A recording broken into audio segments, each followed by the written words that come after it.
Train stops play. "You are very lucky engines," said Stepney. "Your branch has got everything. It's long enough to give you a good run, and you have plenty of passengers. Then you've a quarry, a mine, and some factories, so you need plenty of trucks. Trucks are fun," he went on wistfully. "I miss them on our line." Percy looked surprised. "You can take mine and welcome this morning," he said. So they asked permission, and then went off to collect them. Toby and Thomas gaped in wonderment. Stepney took his trucks to the harbour, picked up a load of empties, and started back. On the way they were stopped by a signal near a cricket field where a match had just started. They settled down to watch. Presently some fielders came towards them and waved. "Could you move, please?" they asked. "Your last few trucks are behind the bowler's arm." "Sorry," smiled the driver. "Will this do?" And he eased Stepney forward till he stood under the signal. The cricketers shouted their thanks, and play started again. The batsman hit out, and soon as Skyer towered towards the train. Clunk! Down went the signal.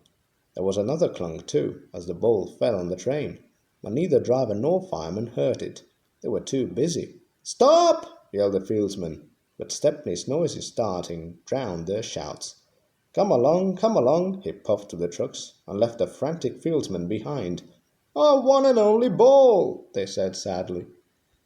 4 of them piled into an ancient car. "Wake up, Caroline," they said.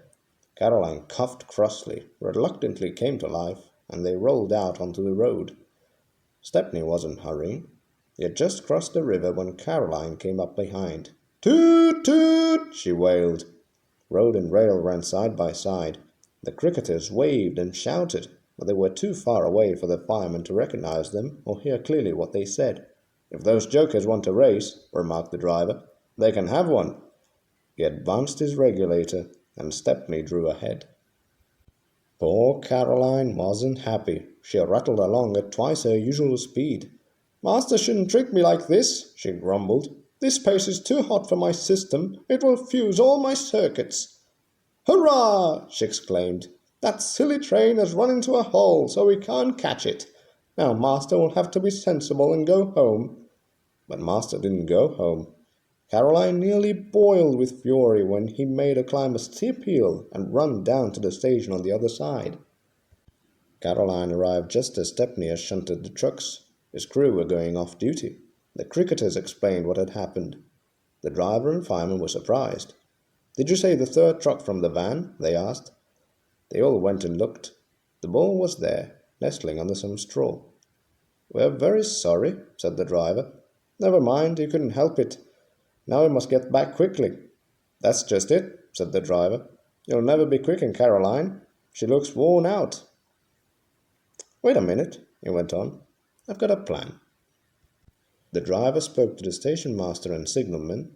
Then they rolled Caroline onto a flat truck and coupled a brake van behind.